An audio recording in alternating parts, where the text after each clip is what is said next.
Hello दोस्तों, नमस्कार। कैसे हैं आप लोग? चलिए स्टार्ट कर लेते हैं आज की क्लास। अगर आपने पिछली क्लास नहीं देखी है तो ज़रूर देखिए जाके। क्या पढ़ रहे हैं? यूपी टेट 2026 में आपका होने वाला है जुलाई में, वो हम पढ़ने वाले हैं। विषय कौन सा है? ईबीएस है, जिसका हमने सिलेबस कंप्लीट कर लिया है। कल हमने पढ़ा था 2014 से पेपर। आज हम पढ़ेंगे 2015 का पेपर। सारे पेपर जो आपके हुए हैं 2011 से 2021 तक सारे पेपर कराए जाएंगे और प्लस प्रैक्टिस भी कराई जाएगी। ठीक है। तो आपका जो अग्नि परीक्षा बैच है, जो बिल्कुल यूट्यूब पर फ्री चल रहा है, इससे जुड़ जाइए और अपनी तैयारी को बेहतर कर लीजिए। क्योंकि यहाँ पे कंटेंट पूरा थ्योरिकल पढ़ाया गया है और हमारा सिलेबस जो ईवीएस का है वो हमारा ख़त्म हो गया। उसके बाद हम अब प्रैक्टिस स्टार्ट कर दी है। ठीक है। फ्री है यूट्यूब पर बिल्कुल। और डेली क्लास आपको पता होनी चाहिए 5 बजे होती है शाम को 5 बजे होती है। ठीक है। संडे को क्लास होती नहीं है। मंडे टू सैटरडे क्लास होती है। तो जुड़े रहिए और अपनी तैयारी को बेहतर कर लीजिए। और चैनल पर नए हो तो चैनल जरूर सब्सक्राइब कर लीजिए और अपने दोस्तों को भी शेयर कर दीजिए। कल 2014 का पेपर किया था, आपके कितने स्कोर हुआ वो भी देख लिया होगा। अब आज करेंगे 2015 का पेपर। इसमें आपको आइडिया लग जाएगा कि कितने पेपर आपके, मतलब कितना क्वेश्चन आपके सही हो रहे हैं और कितनी आपको और तैयारी करनी है। हमारा टेलीग्राम चैनल है, डिस्क्रिप्शन लिंक पड़ी है, वहाँ से भी आप उसे जुड़ जाइए और वहाँ पे आपको पीडीएफ वगैरह सब कुछ फिर मिल जाएगा। ठीक है। चलिए बिना टाइम वेस्ट किए अपना क्लास मतलब 2015 का पेपर स्टार्ट कर लेते हैं। ठीक है। तो कर लेते हैं क्वेश्चन स्टार्ट। देखिए फर्स्ट क्वेश्चन, कौन सा पेपर? ये आपको पता ही है, 2015 का पेपर हम पढ़ रहे हैं। कौन सा? 2015 का पेपर हम पढ़ रहे हैं। 2015 का पेपर,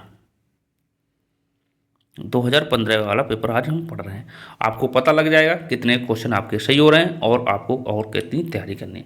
क्वेश्चन नंबर फर्स्ट पढ़िए। Question number first, play play किसके द्वारा फैलता है? प्ले किसके द्वारा फैलता है? क्वेश्चन नंबर फर्स्ट ही है, जो प्ले है जो किसके द्वारा फैलता है। तो इसका राइट आंसर क्या हो जाएगा? इसका राइट आंसर हमारा हो जाएगा, बताइए इसका राइट आंसर क्या हो जाएगा? तो राइट आंसर हमारा इसका हो जाएगा सी, जीवाणु जनित बीमारी द्वारा। जीवाणु जनित बीमारी द्वारा इसका फैलता है। जीवाणु जनित बीमारी द्वारा फैलता है। ठीक है। जीवाणु जनित बीमारी द्वारा फैलता है। कौन सा? प्लेग। इसका क्या होता है? ये प्लेग क्या होता है? एक जो जीवाणु जनित बीमारी होती है, जो क्या होता है, ये एक संक्रमण रोग होता है। ये क्या होता है? ये एक आपका संक्रमण रोग होता है। क्या होता है? संक्रमण रोग होता है।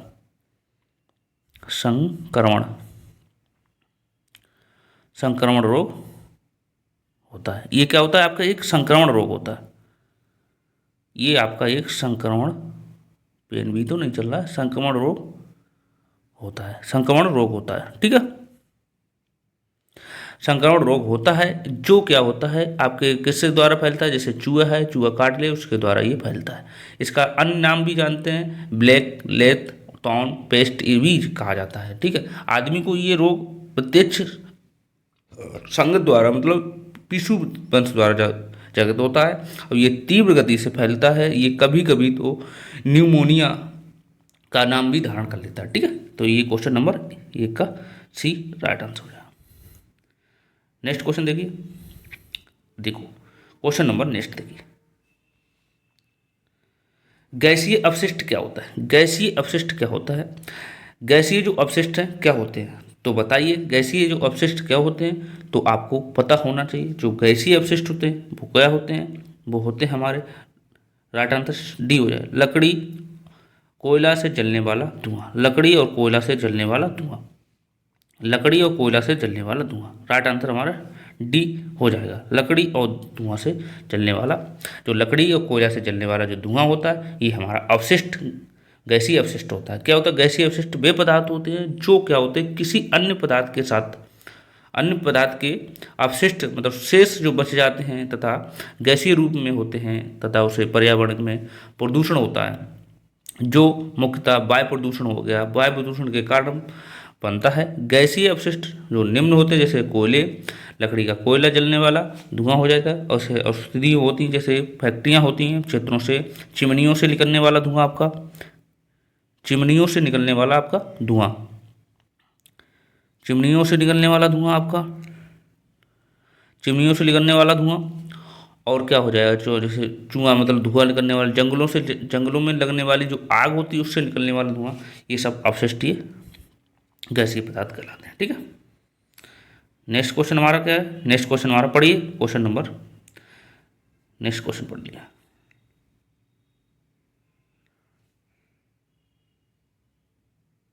क्वेश्चन नंबर 3, निम्नलिखित में से कौन से पौधे दूर दूर तक प्रसारित होते हैं?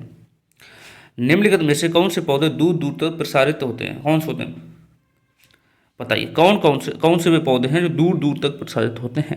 तो इसका राइट आंसर हमारा क्या हो जाएगा? राइट आंसर बताइए, राइट आंसर हमारा इसका क्या हो जाएगा? राइट आंसर हमारा इसका सी हो जाएगा, फल द्वारा प्रकीर्णित पौधे। ठीक, सी इसका राइट आंसर हो जाएगा, सी राइट आंसर हो जाएगा। ठीक है, सी राइट आंसर हो जाएगा।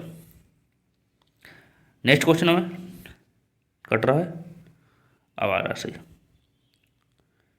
नेक्स्ट क्वेश्चन पढ़िए, क्या कह रहा है? नेक्स्ट क्वेश्चन हमारा है, जब एक जीव जब एक जीव होता है लाभ देता है और बगैर दूसरे सहयोगी जीव को प्रभावित किए, मतलब जब एक जीव ऐसा होता है जो हमें लाभ देता है बिना दूसरे को प्रभावित किए, वह क्या कहलाता है? तो वह क्या कहलाता है भाई? ऐसा कौन सा जीव है जो हमसे तो लाभ ले सकता है लेकिन बिना प्रभावित किए, हमें लाभ देता है बिना प्रभावित किए? तो क्या हो जाएगा इसका राइट आंसर? क्या हो जाएगा इसका? राइट आंसर हमारा हो जाएगा सहजीवी, सहजीवी। इसका राइट आंसर हमारा क्या हो जाएगा? सहजीवी। राइट आंसर हमारा क्या हो जाएगा? बी हो जाएगा, सहजीवी। बी राइट आंसर हो जाएगा, सहजीवी। सहजीवी क्या होता है? सहजीवी क्या होता है? सहभागिता का सहजीवी, या ऐसे हम सहभागिता भी बोलते हैं, या सहजीवी, ये दो विभिन्न जीव जंतुओं मतलब जातियों के बीच एक ऐसी आंतरिक क्रिया होती है जिसमें क्या होता है, जिसमें एक जंतु को इस संबंध से लाभ होता है कि वह दूसरे जंतु को कोई भी प्रकार की हानि ना पहुंचाए, जैसे आपके हो जाएगा कवच में केकड़ा रहता है जो होता है, तो उसमें क्या होता है, कवच जो ऊपर वाला होता है, जो समुद्री जो केचड़ा होता है, कवच होता है केकड़ा का, उसके ऊपर वाला क्या होता है, जो कवच होता है वो एनीमोन से चिपका होता है। ठीक है, इस प्रकार सर्प वो होता है पेस्टामोनोज, चिपका होता रहती है और हीलो की इसकी सुरक्षा करता है। ठीक है, इसकी सुरक्षा करता है। नेक्स्ट क्वेश्चन हमारा,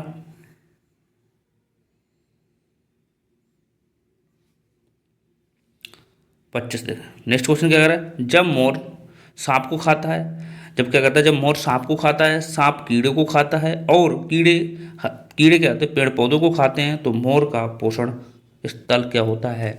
तो मोर का पोषण स्थल क्या होता है? क्या कहता है, जैसे आप बताइए, जब मोर सांप को खाता है, सर्प क्या होता है, कीड़े को खाता है, कीड़े कितने हैं, हरे पेड़ पौधों को खाते हैं, तो इसे हम क्या कहते हैं? तो इसे हम क्या कहते हैं? इसे हम कहते हैं, राइट आंसर हमारा क्या हो जाएगा? राइट आंसर हमारा डी हो जाएगा। इसे हम कहते हैं खाद्य पिरामिड। इसे हम क्या कहते हैं? खाद्य पिरामिड। इसे हम कहते हैं खाद्य पिरामिड। राइट आंसर हमारा डी हो जाएगा। इसे हम कहते हैं खाद्य पिरामिड। जैसे आपके हरे पेड़ पौधे, हरे पेड़ पौधे आपके, फिर क्या होगा आपके कीड़े मकोड़े। हरे पेड़ पौधे तो कौन खाता है? कीड़े मकोड़े खाते हैं, कीड़ा खाता है। ठीक है, क्या खाता है? कीड़ा खाता है। और कीड़े को कौन खाता है? सर्प खाता है, सर्प खाता है। कौन खाता है? सर्प खाता है, मतलब सांप खाता है, सांप खाता है। सांप को कौन खाता है? सांप को खाता है मोर। तो ये श्रृंखला बनती है, सांप को कौन खाता है? मोर खाता है। ये श्रृंखला इसकी बनती है। तो ये क्या होता है, ये मोर क्या होता है, ये होता है खाद्य श्रृंखला में शीर्ष प्राइमर कहलाता है। ये सर्प क्या है? सर्प आपका क्या हो गया? ये सर्प आपका हो गया शीर्ष श्रृंखला कह सकते थे। इसे हम क्या कहते हैं? शीर्ष श्रृंखला भी कह सकते हैं, क्योंकि ये सबसे ऊपर है, ये सबको खाता है। मोर किसको खाता है? सबको खाता है, तो इसे हम शीर्ष श्रृंखला भी कहते हैं। ठीक है, नेक्स्ट क्वेश्चन देखिए, क्वेश्चन नंबर नेक्स्ट पढ़िए, क्या कह रहा है क्वेश्चन, निम्न में से कौन सा कार्य अंतरिक्ष सेल का उदाहरण है? कार्यांतरिक सेल का उदाहरण कौन सा है? कार्यांतरिक सेल का उदाहरण आपको पता होना चाहिए। कार्यांतरिक सेल का उदाहरण कौन सा है, इसे आपको पता होना चाहिए। निम्न में से कौन सा कार्यांतरिक सेल का उदाहरण है? तो इसका राइट आंसर क्या हो जाएगा? राइट आंसर हमारा सी हो जाएगा। राइट आंसर हमारा सी है, संगमरमर। राइट आंसर हमारा सी हो जाएगा। राइट आंसर हमारा क्या हो जाएगा? सी हो जाएगा। जैसे जब ज्वालामुखी क्रिया करता है, ज्वालामुखी जब क्रिया करता है, जब ज्वालामुखी क्रिया के फलस्वरूप तत्व जो मैग्मा बाहर निकलता है, उसका जो मैग्मा जो बाहर निकलता है ज्वालामुखी फटने के बाद, जो मैग्मा उसके संपर्क में क्षेत्र की जो आते हैं चट्टानें, इसे रूपांतरित हो जाती हैं। इस प्रकार की जो रूपांतरण जो होती हैं के कारण चूना पत्थर आपके संगमरमर और आपके परिवर्तित हो जाते हैं। संगमरमर आपके परिवर्तित हो जाते हैं और क्या होता है, चूना पत्थर अवसादी परत जो होते हैं चट्टानों को अवशरण कर लेते हैं, जो संगमरमर इसका रूपांतर रूप होता है। संगमरमर क्या होता है, इसका रूपांतरित अर्थ होता है। और जो क्या होता है, चूना और पत्थर अवसादी और ये का नाम पर्वत, ये क्या आती है चट्टानों में का उदाहरण होते हैं। ठीक है, ये सब चट्टान का उदाहरण, तो इसका सी राइट आंसर हो जाएगा। नेक्स्ट क्वेश्चन देखिए, नेक्स्ट क्वेश्चन देखिए भाई, महासागरों में निम्नलिखित में से कौन सा लवण सर्वाधिक मात्रा में पाया जाता है? बताइए, जो महासागर होते हैं उनमें सबसे ज़्यादा कौन सा लवण पाया जाता है? कौन सा लवण पाया जाता है? ये क्वेश्चन आपके लिए बहुत इंपॉर्टेंट हो जाता है। महासागरों में निम्नलिखित में से कौन सा सबसे ज़्यादा लवण पाया जाता है, वो आप बताइए। कौन सा पाया जाता है? सही, बिल्कुल सही आंसर, बिल्कुल सही आंसर ऑप्शन नंबर डी, बिल्कुल सही option number C D, sodium chloride. क्या पाया जाता है? Sodium chloride, sodium chloride, option number D सही। महासागरों में क्या होता है? सोडियम क्लोराइड का इसका सूत्र आपको पता होना चाहिए। सोडियम क्लोराइड को हम बोलते हैं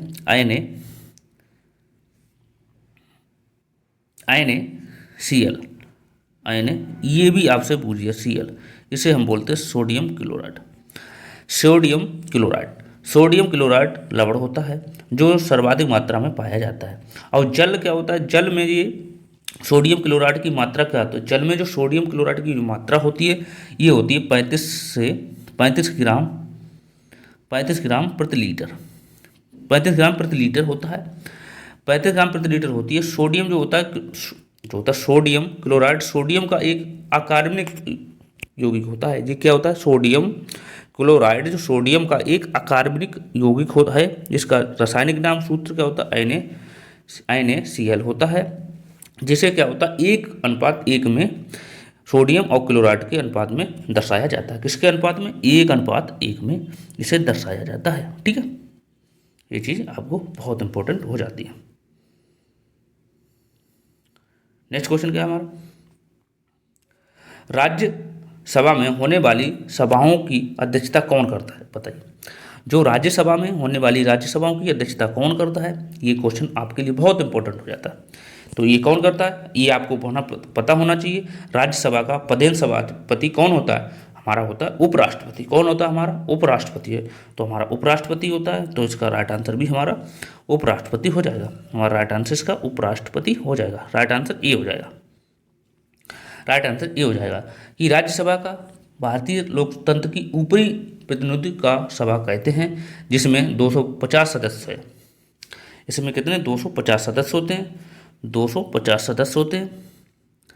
250 सदस्य होते हैं, जिसमें 12 सदस्य होते हैं वो राष्ट्रपति द्वारा मनोनीत होते हैं। 12 सदस्य क्या होते हैं? 12 सदस्य होते हैं वो राष्ट्रपति द्वारा मनोनीत होते हैं। 12 सदस्य इसमें राष्ट्रपति द्वारा मनोनीत होते हैं। अन्य जो 238 सदस्य होते हैं का चुनाव किया जाता है। जो 238 सदस्य बचे हैं, जितने 238 सदस्यों का क्या करते हैं? चुनाव किया जाता है। 238 सदस्यों का चुनाव किया जाता है। 238 सदस्यों को चुनाव किया जाता है। और इनका कार्यकाल कितना होता है? इनका कार्यकाल 6 वर्ष के लिए चुने जाते हैं। इनके कार्यकाल 6 वर्ष के लिए चुने जाते हैं, जिनमें से 1/3 जो सदस्य होते हैं हर 2 वर्ष तो 1/3 मतलब 23 सदस्य 2 साल में सेवानिवृत्त हो जाते हैं। और भारत के उपराष्ट्रपति राज्यसभा के प्रधान सभापति होते हैं, और उनका राष्ट्रसभापति का कार्यकाल 5 वर्ष होता है। उनका चुनाव अप्रत्यक्ष रूप चुनाव होता है, अब से वोट दिया जाता है।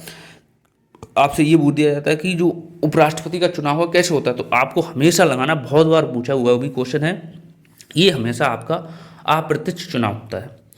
अप्रत्यक्ष चुनाव होता है, चुनाव द्वारा चुने जाते हैं, इसमें दोनों सदस्यों के सदस्य हिस्से लेते हैं, इसमें दोनों जो सदस्य होते हैं उनका हिस्सा लेते हैं। ठीक है, ये क्वेश्चन याद रखना आप।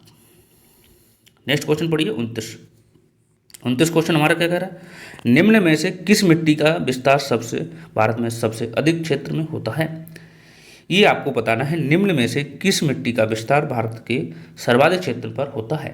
तो ऐसी कौन सी मिट्टी है जो हमारे भारत में सर्वाधिक उपयोग में लाई जाती है, तो राइट आंसर हमारा बी हो जाएगा। क्या हो जाए, जलोढ़ मिट्टी है जो हमारे सबसे ज़्यादा उपयोग में लाई जाती है। जलोढ़ मिट्टी जो है हमारे सबसे ज़्यादा उपयोग में लाई जाती है, बी राइट आंसर हमारा हो जाएगा। B right answer. भारत में सर्वाधिक क्षेत्रों में प्रयोग में लाई जाती है वो जलोढ़ मिट्टी है का विस्तार है, जो क्या हुआ भारत के भूभाग के लगभग 40 से 45% भाग में जलोढ़ मिट्टी पाई जाती है। कितने, 40 से, ये भी पूछ दिया, 40 से 45 भाग में ये हमारी भूभाग में पाई जाती है जलोढ़ मिट्टी। और जलोढ़ मिट्टी क्या होती है, जलोढ़ मिट्टी का निर्माण नदियों द्वारा हो। जलोढ़ मिट्टी का निर्माण भी पूछ जाता है, निर्माण पूछ दिया जाता है, निर्माण इसका कैसे होता है, निर्माण इसका होता है कि जो नदियों द्वारा इसका निर्माण होता है। नदियों द्वारा लिख दो, इतना ही बहुत, नदियों द्वारा इसका निर्माण होता है। और जैसे नदियाँ जो बहती हैं द्वारा बहाए होती हैं, लाई हुई मिट्टी को होता है, उसे जलोढ़ मिट्टी ही कहते हैं। इस मिट्टी में पेस्टा फार्मोस जो होता है, पेस्टा फॉस्फेरिक भी अमल पाया जाता है, जैसे चूना है वह कार्बनिक तत्वों की अधिकता होती है। परंतु इसमें क्या होता है, इसमें नाइट्रोजन व ह्यूमस की कमी होती है। इसमें क्या होता है, नाइट्रोजन और ह्यूमस की कमी होती है। और ये मिट्टी क्या होती है, कृषि के लिए सर्वाधिक उपयोग में होती है। ये मिट्टी क्या होती है, कृषि के लिए सर्वाधिक उपयोगी मानी गई है। ठीक है, नेक्स्ट क्वेश्चन हमारा,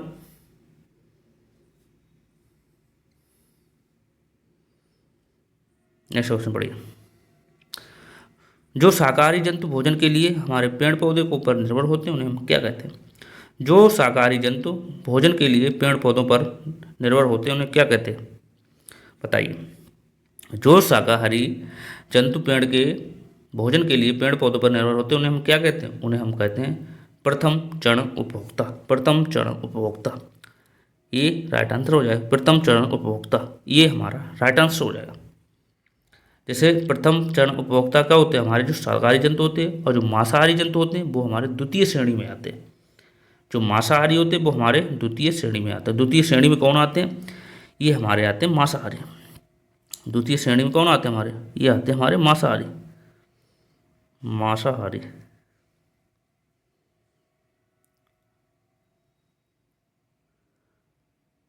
आते हैं। ठीक है, मांसाहारी जंतु हमारे द्वितीय चरण में आते हैं। जैसे खाद्य श्रृंखला में क्या होता है, जब सूर्य के प्रकाश में अपने भोजन का निर्माण करता है, उसे उत्पादक कहते हैं। जैसे सूर्य के प्रकाश में, जैसे खाद्य श्रृंखला में जब सूर्य के प्रकाश में अपने भोजन का निर्माण करता है उसे उत्पादक कहते हैं। जैसे पेड़ पौधे, जो जीव इन उत्पादकों को अपना भोजन बनाते हैं उन्हें हम प्रथम उपभोक्ता श्रेणी कहते हैं। जो पेड़ पौधों को खाते हैं उन्हें हम प्रथम उपभोक्ता कहते हैं। जैसे गाय, बैल, बकरी आदि तथा ये जो जीव होते हैं इन प्रथम श्रेणी उपभोक्ता पर निर्भर होते हैं, भोजन प्राप्त करते हैं। द्वितीय श्रेणी क्या होते हैं, द्वितीय श्रेणी जैसे सर्प हो गया, आपका शेर हो गया, मोर हो गया, ये द्वितीय होते हैं। तृतीय श्रेणी में आदि मनुष्य सर्वप्रथम श्रेणी या द्वितीय श्रेणी में उपभोक्ता होता है। ठीक है, तो ये चीज़ आपको याद रखनी है, नेक्स्ट क्वेश्चन देखिए। नेक्स्ट क्वेश्चन क्या है हमारा, नेक्स्ट क्वेश्चन देखिए।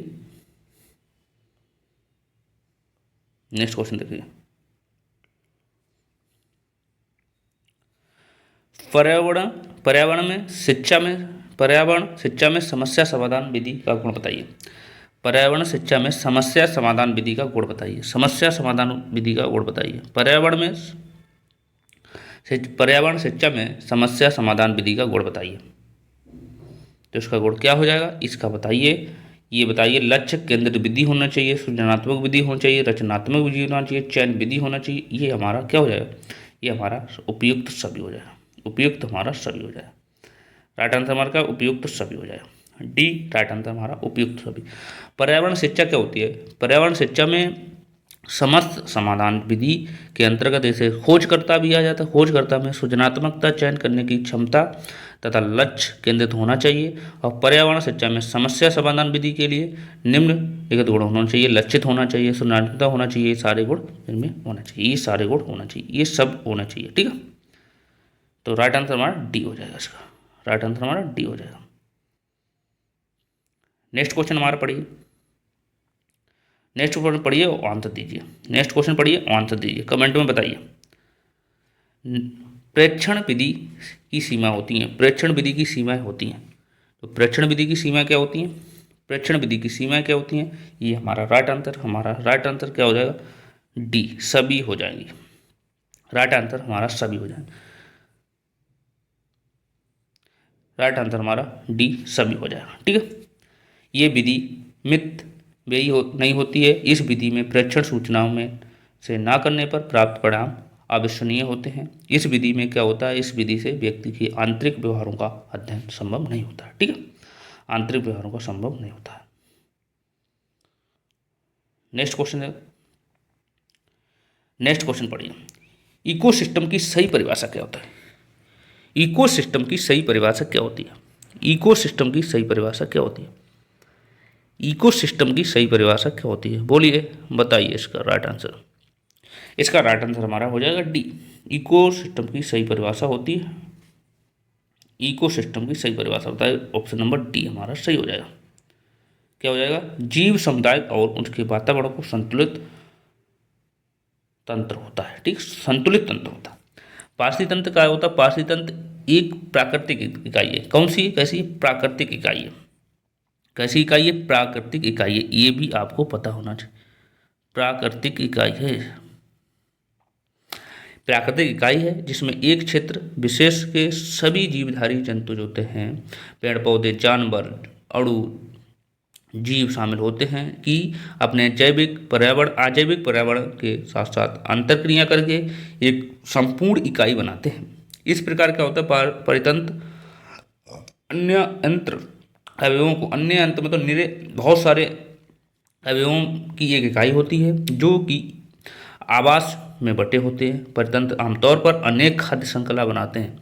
जैसे आमतौर पर क्या होते हैं, अनेक खाद्य श्रृंखला बनाते हैं, जो पारसी तंत्र के भीतर क्या होता है, इन जीवों का अनेक और ऊर्जा का प्रभाव भी दिखने को मिलता है, जैसे तालाब हो गया, वन हो गया आदि इन चीज़ों में होते हैं। ठीक, तो इसका राइट आंसर, इकोसिस्टम की सही डेफिनेशन क्या होती है, इकोसिस्टम की सही परिभाषा होती है जीव समुदाय का और उसके वातावरण को संतुलित बनाए रखना।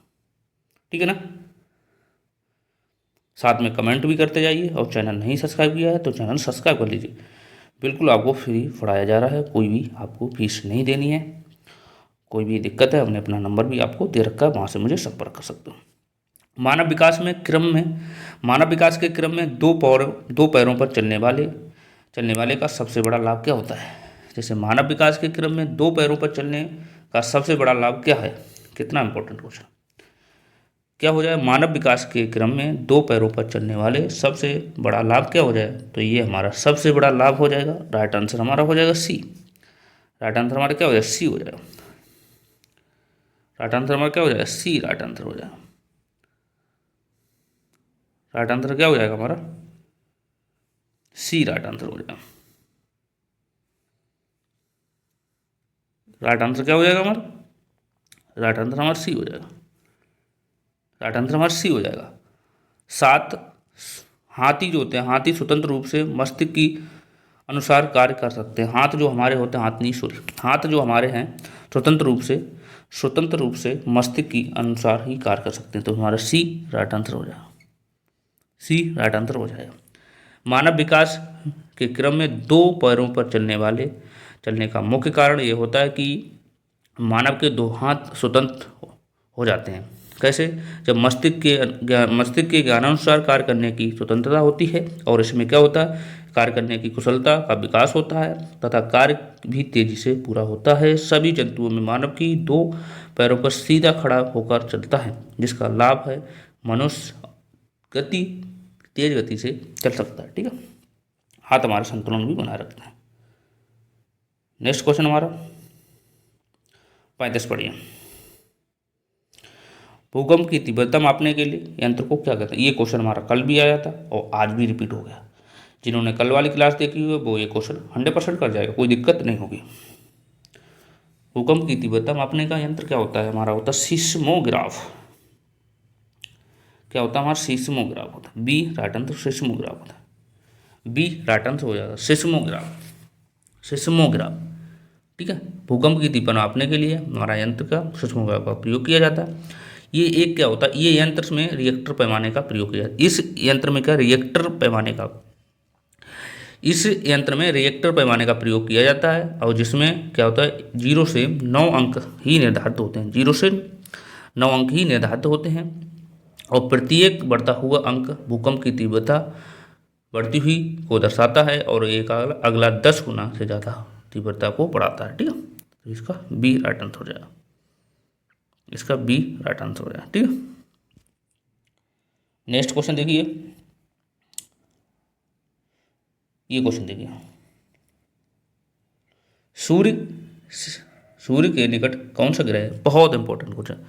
सूर्य के निकट ग्रह कौन सा हमारा? ये हमारा हो जाएगा ऑप्शन नंबर डी, बुध ग्रह है। सूर्य के निकट सबसे बुध ही है। ठीक है, हमारे सौरमंडल में सूर्य से बढ़ती हुई दूरी के क्रम में क्या होता है? ग्रहों की स्थिति कैसे? पहले बुध है, फिर शुक्र है। क्रम भी आपको पता होना चाहिए। पहले बुध है आपका, पेन नहीं चल रहा। पहले आपका बुध हो गया, क्या हो गया? पहले बुध हो गया आपका। फिर आपका क्या है? शुक्र है। फिर आपका हो गया पृथ्वी है। फिर आपका पृथ्वी हो गया। फिर आपका है मंगल हो गया आपका। फिर आपका क्या हो जाएगा? बृहस्पति हो गया।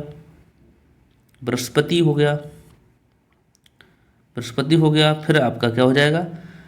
शनि हो जाएगा। ये क्रम आपको शनि हो जाएगा। फिर आपका अरुण वरुण हो जाएगा। अरुण और वरुण हो जाएगा। ये इसका आपका क्रम होना, वरुण। ये आपका क्रम हो जाएगा। पहले क्या? बुध है, शुक्र है, पृथ्वी है, मंगल है, बृहस्पति है, शनि है, अरुण है, वरुण। ये इसका क्रम हो जाएगा। ठीक है, ये क्रम भी आपको याद रखना है। इस क्रम का सूर्य के आपके निकट कौन सा हो जाएगा? तो सूर्य के सबसे निकट कौन बुधित हुआ? ये देखो बुधित हुआ सबके निकट। ये चीज़ आपको याद रखनी है। नेक्स्ट क्वेश्चन देखिए, गिर राष्ट्रीय पार्क किस राज्य में? देखो ये हमने क्वेश्चन आपको कराया, ये क्वेश्चन आपके लिए हमने कराया, ऐसा नहीं हमने ये नहीं कराया। जो गिर है राष्ट्रीय पार्क किस राज्य में? ये आपका किस राज्य में? ये आपका गुजरात राज्य में। ये आपका गुजरात राज्य में। तो हमारा बी राइट आंसर हो जाएगा। गुजरात राज्य में है। जो जिसकी स्थापना कब हुई थी? इसकी स्थापना आप बता सकते हैं। इसकी स्थापना भी हमने बताई थी। इसकी स्थापना हुई थी 1965 में। स्थापना कब थी? 1965 में। इसकी स्थापना 1965 में हुई थी। इसकी स्थापना 1965 में किया गया था और जब ये बाबर शेरों के लिए प्रसिद्ध है। ये बाबर शेरों के लिए भी प्रसिद्ध है। ठीक है, नेक्स्ट क्वेश्चन देखिए 38 क्या कह रहा है? निरीक्षण विधि की विशेषता नहीं है। जो निरीक्षण विधि की विशेषता नहीं है कौन सी नहीं है? तो हमारा राइट आंसर बताइए। तो राइट आंसर हमारा कौन सा जाएगा? हमारा राइट आंसर सी हो जाएगा। ये एक बाल केंद्रित विधि होती है जिसमें शिक्षक प्रशासक के रूप में कार्य करते हैं। ठीक है, प्रशासक के रूप में कार्य करते हैं। नेक्स्ट क्वेश्चन देखिए, क्वेश्चन नंबर नेक्स्ट देखिए, निम्नलिखित में से वाहिनी ईंधनों में से किसको आजकल पर्यावरण के लिए स्नेही माना जाता है? बताइए किसको माना जाता है? तो ये राइट आंसर हमारा क्या हो जाएगा? राइट आंसर हमारा हो जाएगा डी, संपीड़ित प्राकृतिक गैस। डी राइट आंसर हो जाएगा। डी राइट आंसर हो जाएगा। डी राइट आंसर हो जाएगा। संपीड़ित गैसें क्या होती हैं? जैसे गैसें वाहिनी के ईंधनों में सबसे ज़्यादा पर्यावरण स्नेही मानी जाती हैं, क्योंकि इसमें बहुत कम पर्यावरण प्रदूषण होता है। प्राकृतिक रूप से पाए जाने वाले ज्वलनशील गैसें जो अत्यधिक दबाव के अंदर रखने के लिए इन्हें तरल और ये सीएनजी कहते हैं, क्योंकि ये गैस प्राकृतिक गैस का ही संपीड़ित रूप होती हैं, इसलिए इसका रासायनिक संगठन गैस दबाव के लिए किया जाता है। ठीक है, नेक्स्ट क्वेश्चन देखिए भाई। क्वेश्चन नंबर नेक्स्ट क्या कह रहा है हमारा?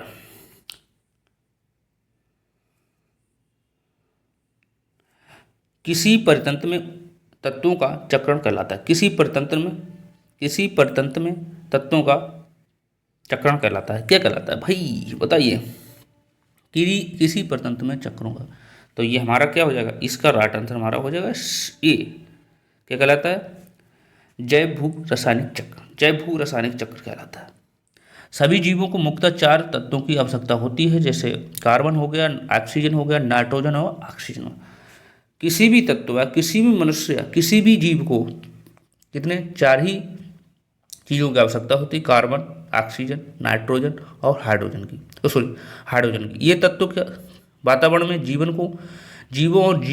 में वातावरण को स्थानांतरित करते हैं और जीव मंडल में विद्यमान एक चक्र भूभागीय रासायनिक तत्व का पोषण होते हैं। ठीक है, तो ये चीज़ें आपको याद रखना है,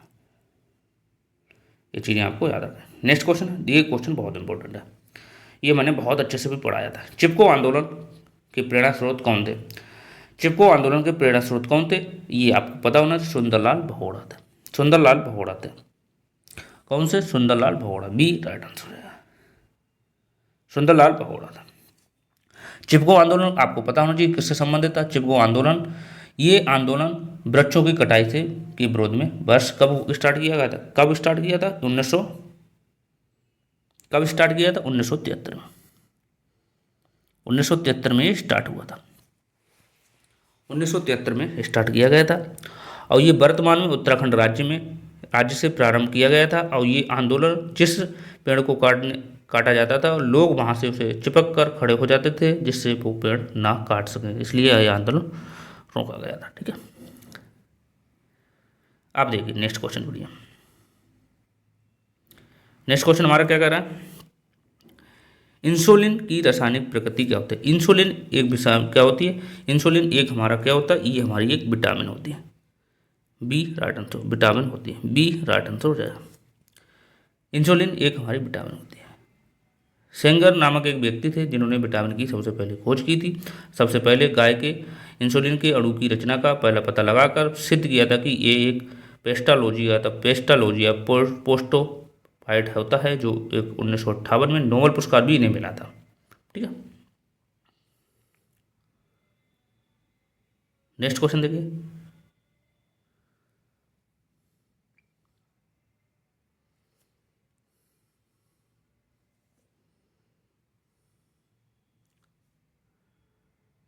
नेक्स्ट क्वेश्चन हमारा क्या कह रहा है? पढ़िए, नेक्स्ट क्वेश्चन पढ़िए।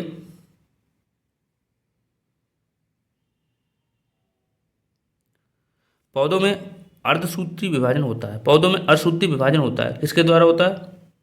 ये राइट आंसर हमारा हो जाएगा डी। किसके द्वारा होता है? परागकोश में। ठीक है, परागकोश में पौधों में अर्धसूत्री विभाजन का कोष परागसूत्र कोष से होता है, जहाँ क्या होता है? पराग की क्रिया द्वारा निषेचन की क्रिया संपन्न होती है। वास्तव में अर्धसूत्री एक विशेष प्रकार का कोशीय विभाजन होता है, जो क्या होता है?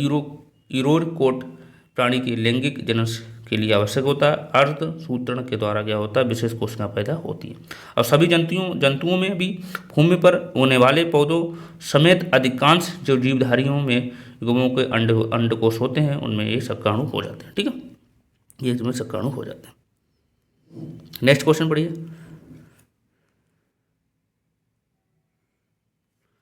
नेक्स्ट क्वेश्चन हमारा क्या कह रहा है? ज्वार नियंत्रण में आमतौर पर सबसे अधिक प्रयोग की जाने वाली औषधि कौन सी है? ज्वार नियंत्रण में आमतौर पर सबसे अधिक प्रयोग की जाने वाली औषधि कौन सी है? तो सबसे ज़्यादा कौन सी है? तो राइट आंसर हमारा क्या होता है? सी, पैरासीटामोल। पैरासीटामोल सी होता है।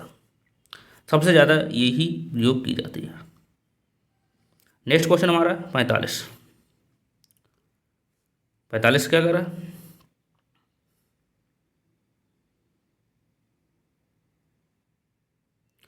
जैविक समुदाय में प्राथमिक उपभोक्ता क्या होता है? ये तो हम पढ़ चुके हैं।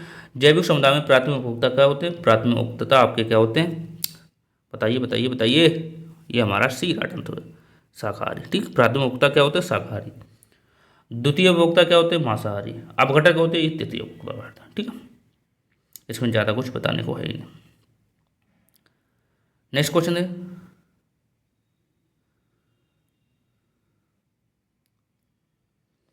दही निर्माण हेतु कौन सी सूक्ष्म जीवी उत्तरदायी होती है? जो हमारा दूध का दही, दूध से दही का निर्माण होता है, उसमें उसका प्रयोग किया जाता है, इसे बोलते हैं डी आंसर, लैक्टोबैसिलस के कारण ये हमारा दूध बनता है। डी राइट आंसर है। डी राइट आंसर होगा। डी राइट आंसर हो जाएगा। दूध से दही का निर्माण किसके कारण होता है? लैक्टोबैसिलस के द्वारा, ये उसके उत्तरदायी होता है। ठीक है, नेक्स्ट क्वेश्चन हमारा 47। मानव रुधिर वर्ग की खोज सर्वप्रथम किस वैज्ञानिक ने की थी? किस वैज्ञानिक, इंपॉर्टेंट हो जाता है। मानव रुधिर जो होता है, ब्लड होता है हमारा, खोज सर्वप्रथम किसने की थी? ए राइट आंसर है। किसने की थी? ए राइट, लेड स्टीनर ने की थी। ए राइट आंसर, लेड स्टीनर ने की थी। लेड स्टीनर ने की थी। मानव रुधिर खोज की जो, ये कहाँ के निवासी थे? ये आपके ऑस्ट्रेलिया के निवासी थे। कब की थी? ये भी आपको पता होना चाहिए, 1901 में। 1901 में इन्होंने की थी। इन्होंने रुधिर को 4 भागों में बांटा था, ए बी और ओ। ए बी क्या होता है? ए बी रुधिर होता है सर्वग्राही होता है, सबसे प्राप्त कर लेता है। जबकि क्योंकि इसमें ए और बी दोनों प्रजनन उपस्थित होते हैं, पाए जाते हैं, तो एंटीबॉडी का प्रभाव होता है। जैसे ओ क्या होता है? ओ सर्वदाता होता है, सबको दे देता है। ठीक है, 4 वर्गों में बांटा, ए बी और ए बी और ओ में, 4 वर्ग ग्रुप में इन्होंने अपने ब्लड को बांटा था। ठीक है, नेक्स्ट क्वेश्चन हमारा क्या कर रहा है? प्याज, आलू और अदरक ये क्या है आपके? प्याज, आलू, अदरक ये आपके क्या है? ये आपके ये क्या है? ये साल पत्र है। ये आपके क्या है? एक साल पत्र है। ये आपके एक साल पत्र है। ठीक है, तना आपके कौन से हो जाएंगे? तना क्या हो जाएंगे? इसे चुकंदर हो गया, ये आपके तना हो जाते हैं। नेक्स्ट क्वेश्चन देखिए,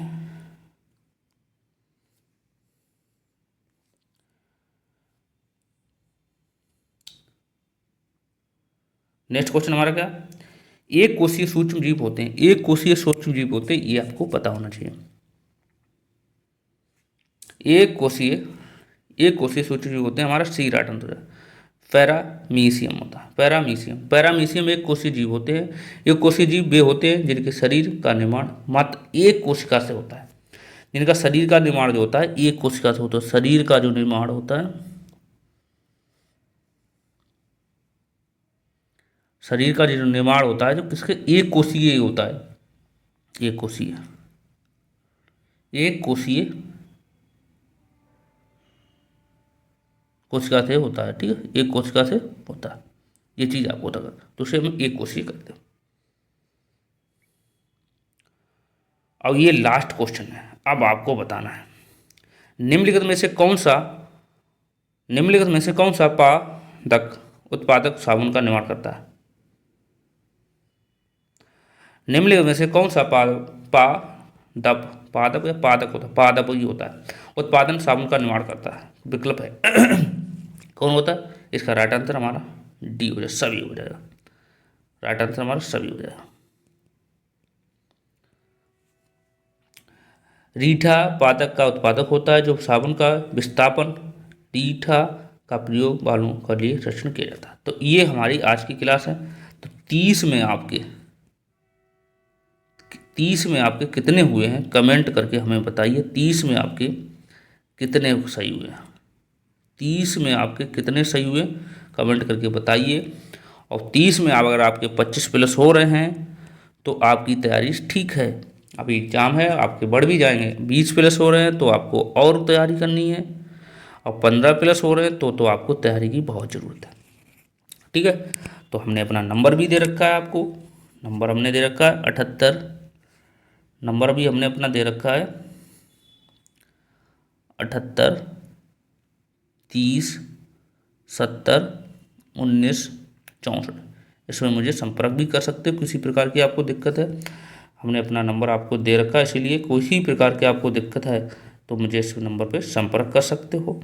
और PDF चाहिए हो तब भी मुझे इस पर मैसेज कर सकते हो। ठीक है, PDF भी चाहिए है तो भी हमें इस पर मैसेज कर सकते हो, कॉल भी कर सकते हो। और अपनी तैयारी बेहतर करते रहिए। डेली पेपर हुआ करेगा आपको शाम को आपको होगे 5 बजे जुड़ना ना भूलिए। 5 बजे जुड़ना ना भूलिए और जुड़े रहिए, अपनी तैयारी को बेहतर करते रहिए। कल हम करने वाले हैं 2016 का पेपर। तो कितना है, 2016 का पेपर। ठीक है, ठीक है। चैनल नहीं सब्सक्राइब किया है तो चैनल जरूर सब्सक्राइब कर लो, अपने दोस्तों को भी शेयर कर दो। चलिए फिर मिलते हैं नेक्स्ट क्लास में, तब तक के लिए थैंक यू और बाय बाय।